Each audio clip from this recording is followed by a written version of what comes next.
Here is a question. Read it carefully and think about the answer. Let us solve it step by step. Let us begin solving this step by step.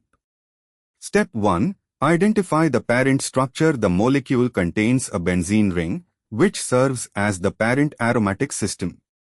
Step 2. Identify the substituents on the ring. Looking at the benzene ring, there are 3 substituents.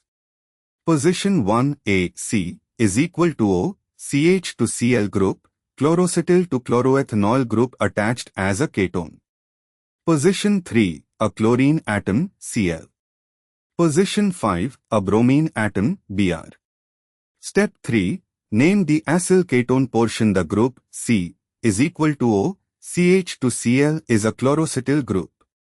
When it is attached to a benzene ring and also has the ring as the other R group of the ketone, the compound is named as an aryl ketone.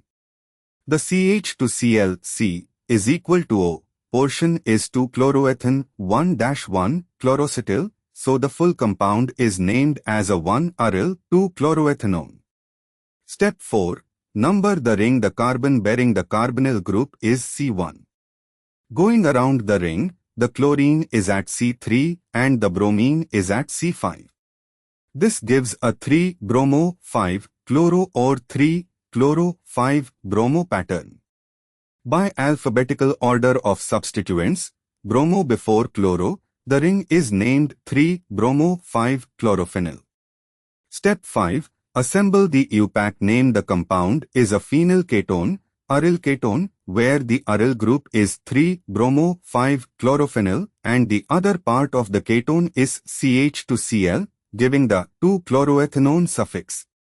Thus the full name is 1,3-bromo-5-chlorophenyl 2-chloroethanone. No alternative options are present in this question to eliminate. Therefore, the correct answer is 1,3-bromo-5-chlorophenyl 2-chloroethanone. The correct answer is shown on screen.